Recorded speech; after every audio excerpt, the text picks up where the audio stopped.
I'm Todd Wilson. I'm with Flank, not Frank, but that's okay. We get that a lot, so that's all right. We're an architecture and development firm in New York City.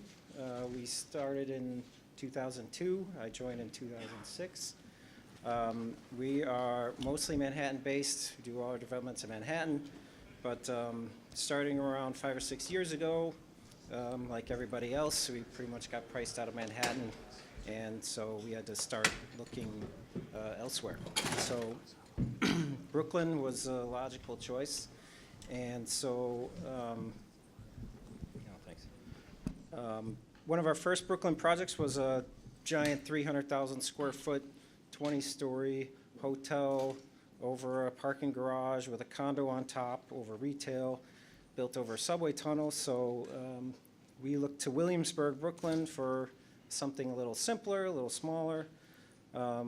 So in 2014 or so, we started actively seeking sites in Williamsburg because generally it's a much lower zoning, smaller buildings, and more in our wheelhouse than the 20-story giant building. So I don't know if anyone here is from New York or if you know Williamsburg, but it's not the best vacation in history commercials you see for colonial Williamsburg, Virginia. This is Brooklyn. According to Thrillist magazine, the #1 most hipster neighborhood in the entire world. I initially put this slide up here thinking I could make a Portland connection, hipster connection, but it didn't even make the list, so sorry, but probably a good thing. So it's full of people who walk around looking like this. Seriously, this is not a joke. But nothing lasts forever, and you could start to see the neighborhood change starting about 10 years ago. I feel like it kind of started when Brooklyn Bowl opened in 2007. People needed something to do while they were hanging out at the bar, and so this gave them a good place. Next was, I don't know what happened. There we go. Next was Brooklyn Boulders. Little play on words there with Brooklyn Bowl, but now people needed something to do while they weren't hanging out at the bar.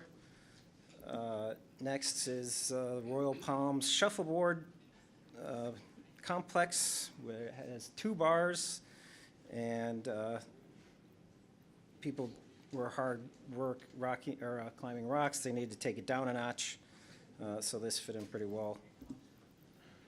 Next came the Sunshine Laundromat, which is a pinball, laundromat, bar, art gallery where you can buy ironic t-shirts all rolled into one. It's pretty much the entire neighborhood in one little shop. And then next came in, this is Gotham Archery. I figured why not. People needed to channel their inner Katniss at the time.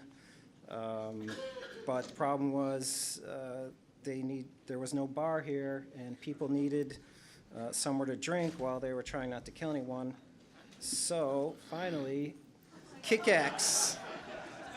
Kick-Axe opened up where you can get your axe target practice and satisfy your inner lumberjack. And so after 10 years of change, Williamsburg, went from hipster capital to now these are people walking around Williamsburg. And the term lumbersexual is born. So this was pretty much it.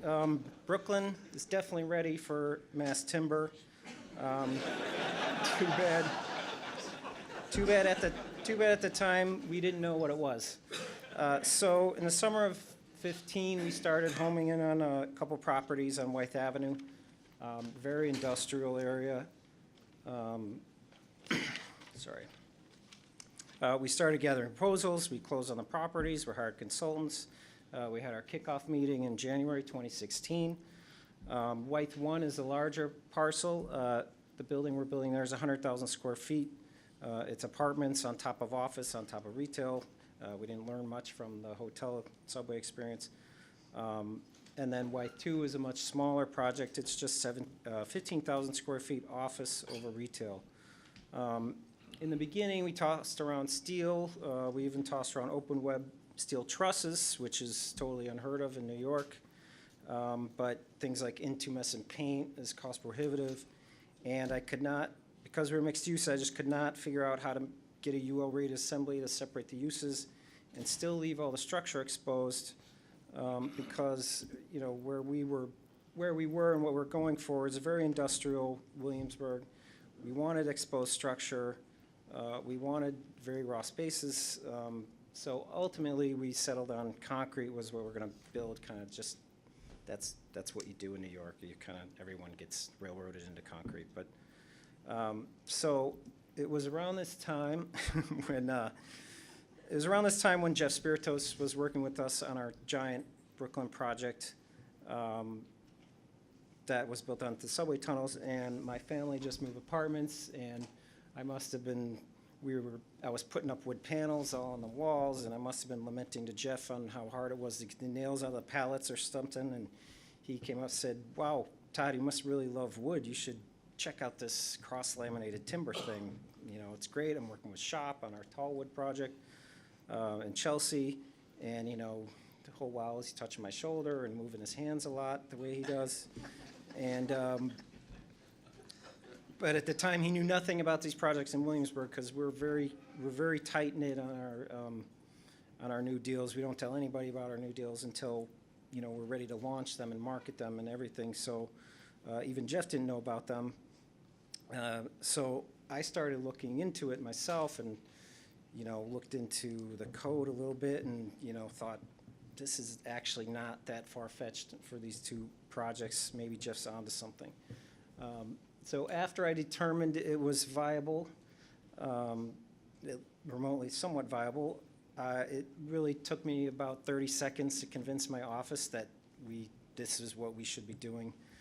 And this is for you architects out there, this is kind of a critical point where it does not take much effort to convince anyone that this is what you should be doing.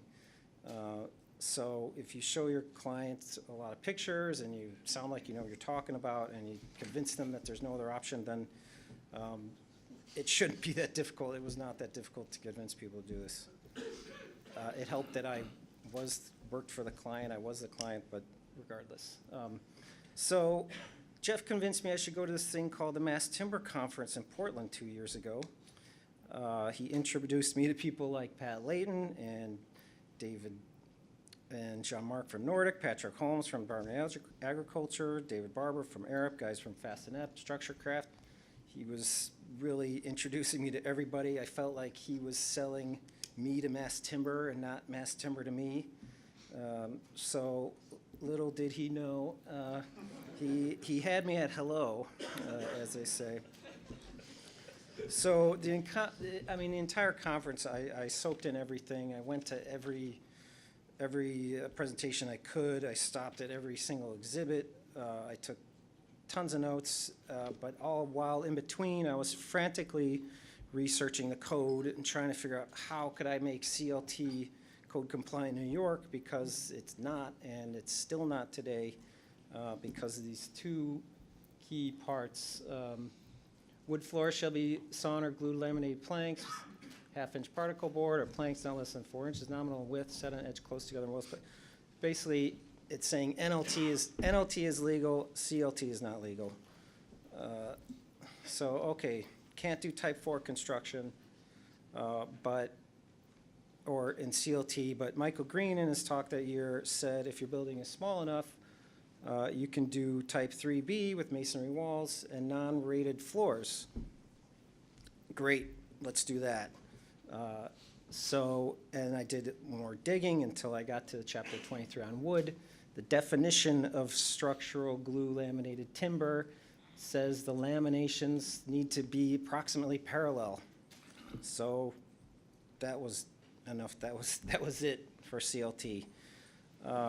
So this is by the end of the conference 2 years ago, all this up and down. It was over a 2-day period. I was totally deflated.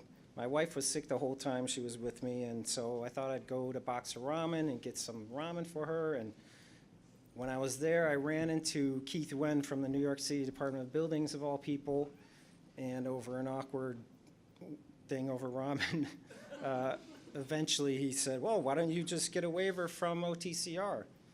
And I said, okay, that sounds great. What's OTCR? So it's the Office of Technical Certification and Research, where you basically apply for a waiver of sorts just for materials only. So you would apply for a CLT material, and they would rule whether it's code compliant or not. So we're back in business. I felt like it was trading places because we're back. So at this point, Jeff had introduced us to, or we got in touch with Nordic Structures, which is a CLT glulam manufacturer out of Montreal. They wined and dined us, flew us to their facility in Chibougamau, Quebec, which is literally in the middle of nowhere. We flew up in the middle of May, landed in a blizzard, and they toured us the facility, which is really incredible. If you don't know, they harvest the lumber on site, they harvest the wood, turn it into lumber, glue it together, make CLT, make glulam, all in one continuous assembly line. It was really incredible, but due to proprietary info and trade secrets and whatnot, they wouldn't let us take any pictures, but I was able to sneak one here of the vending machine filled with gloves and safety goggles. So I figured only in Canada, or at least definitely not in New York City, you would not see anything like this.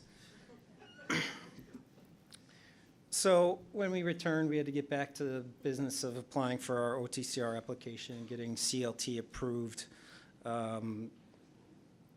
with the building code. So we get back, we apply for both CLT floors and walls, and miraculously enough, we were approved. There's the letter where we were approved. That lasted 21 days. Apparently, the fire department caught wind of our approval and a bunch of other approvals, probably because they were very familiar with the Tallwood project by Shop and Jeff. And I think they pretty much just took all these applications, lumped them into one, and just rejected them all in one fell swoop. And, I understand, I get it, because the building department basically has a code review council that's made up of a bunch of different agencies. They convene every 6 years or so to review the new version of IBC. Of course, it's 5 years lag on the IBC, so we haven't even approved the last IBC at this point. So why would they, when they have this whole process set up, why would they take these applications just because a bunch of hippies want to build out of wood when they can just wait their turn and, do it the way everybody else did? So we didn't care. We scrambled. We were able to figure it out, and so we are now building 2 buildings out of NLT, just not CLT, because it is totally code compliant. It's as of right, which is pretty much all we do. We don't really get into the speculative stuff. If it's as of right, we're going to do it. So we have 2 projects here, both out of NLT, which Nordic is still providing, even though they don't do NLT. Apparently they didn't know that, but now they do. So let's start to look at what this is costing us, saving us. For simplicity, we're just going to deal with the large project. I have numbers for the large project. The smaller one is probably similar. I don't see why it would be any different. So when you just look at our base contract, we're already saving $135,000 right off the bat on a roughly $3.5 million contract. That includes all the latest change orders for an NLT. And so that's not a bad place to start. After that, you got to start adding everything that goes with heavy timber and what goes with concrete. So with the heavy timber, you have to control the water, which is temp roofing, temp storm drainage, wall enclosure, tape the NLT seams, which of course we didn't do on our first project, but hopefully I think we're doing it on the next one and learning from our mistakes. But of course with concrete you have also have to add cold weather protection, chemicals and additives to the mix, blankets and tenting when it's really cold.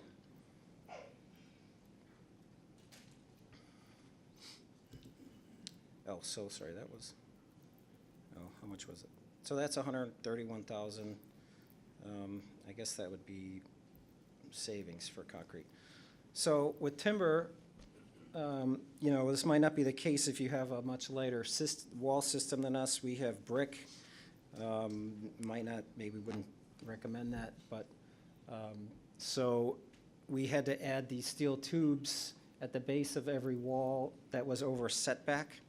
If it was a much simpler structure or we didn't have as much setbacks, maybe we wouldn't have to add this. We also had to do this tube over all of our storefront, large openings on the bottom that span from column to column. So this added somewhere, it's at 170,000 to the timber price.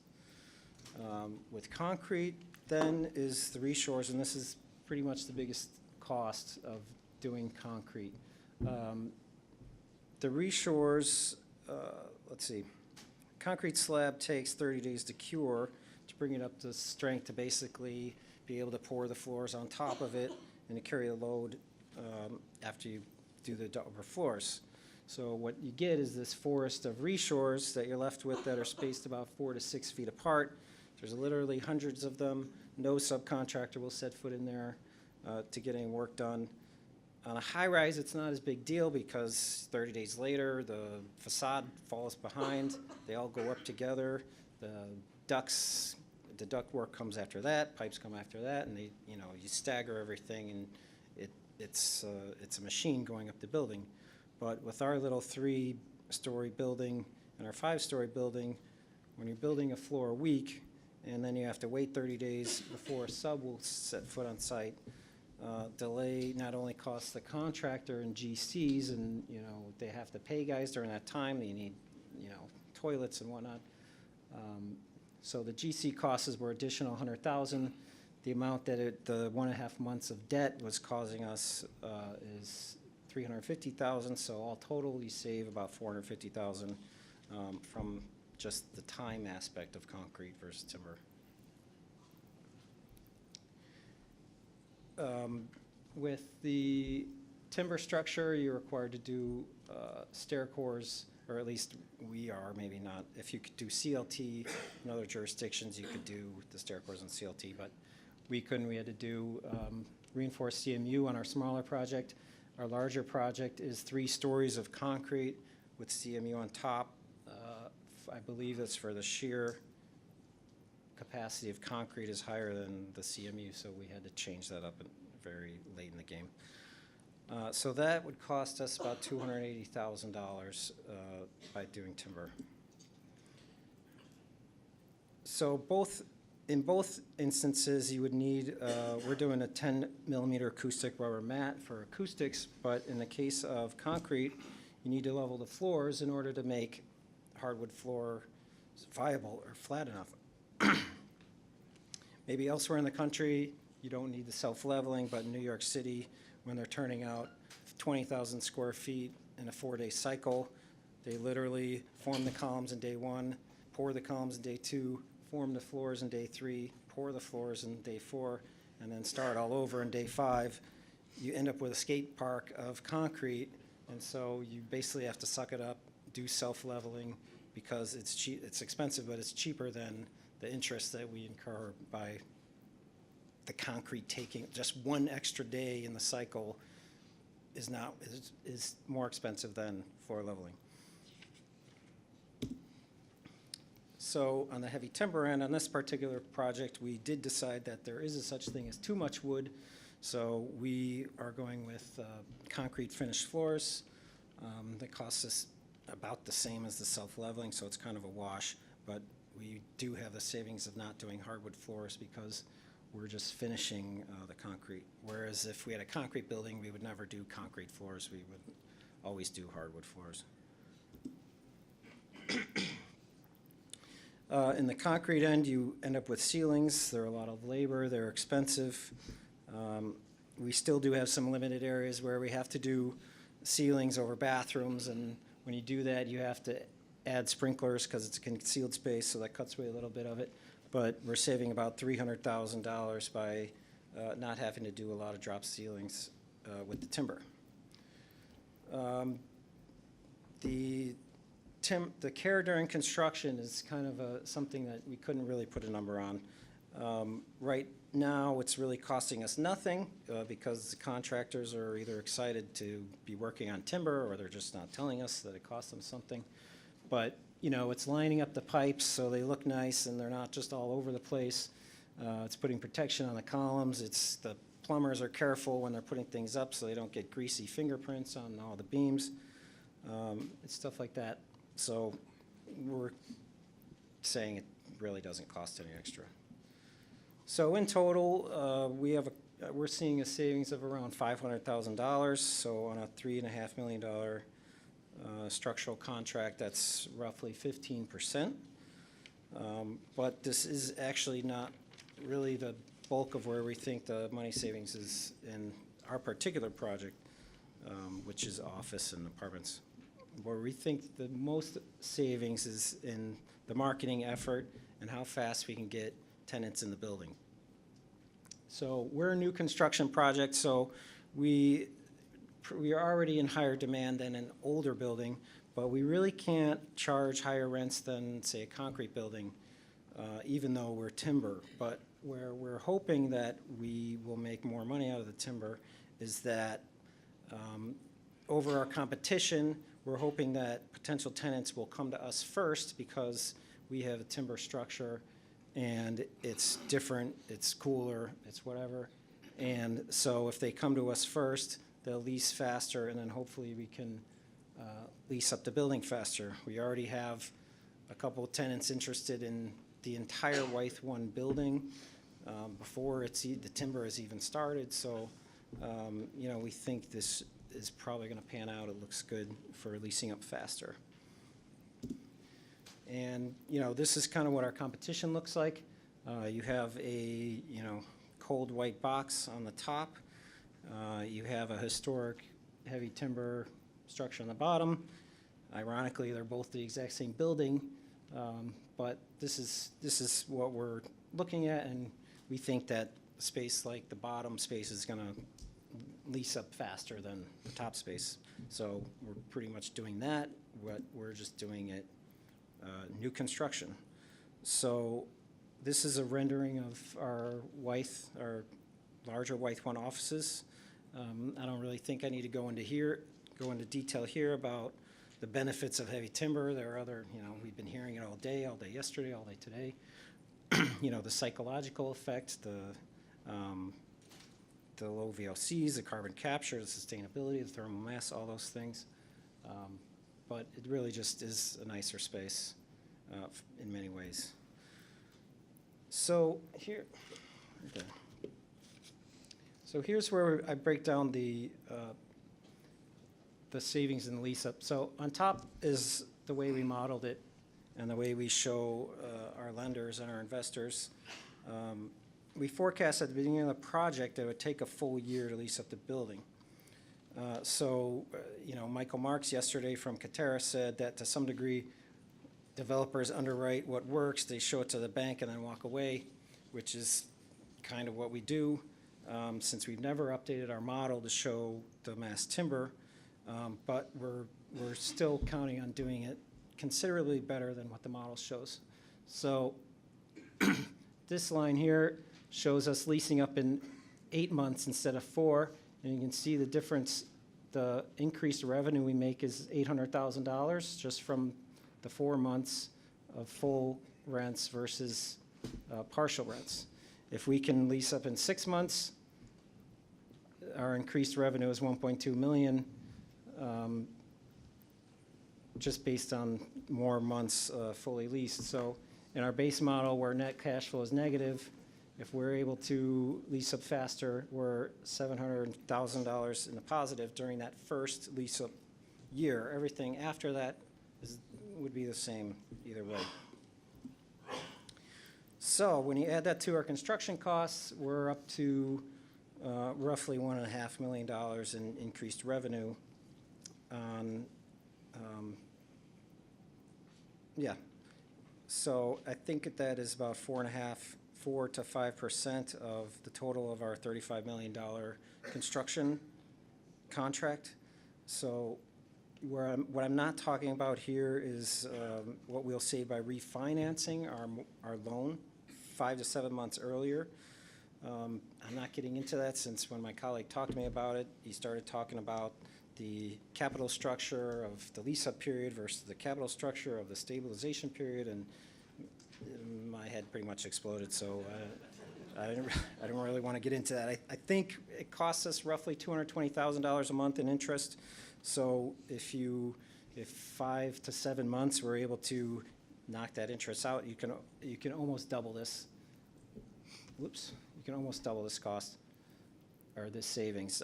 I still haven't really got my head around how he was able to do that, but again, so take it with a grain of salt, and we'll just stick to the $1.5 million savings. So at the end of the day, though, if you hadn't gotten it, I'm an architect. I'm not a money guy, and when you've been working on a project for years, you've been battling the DOB, you've been working on getting a permit for months, you're battling your structural engineer and your structure provider because somebody dropped the ball, that the DOB changed our rigid CLT structure to a loosey-goosey NLT structure, or you're trying to get out of the ground for a year and a half on the project that you're building over a couple subway tunnels, and finally, one day your contractor calls and says, come on out, it's an exciting day, we're finally going vertical, you should come see, be proud of what you're doing. And so you're at your darkest hour. Every architect's been there.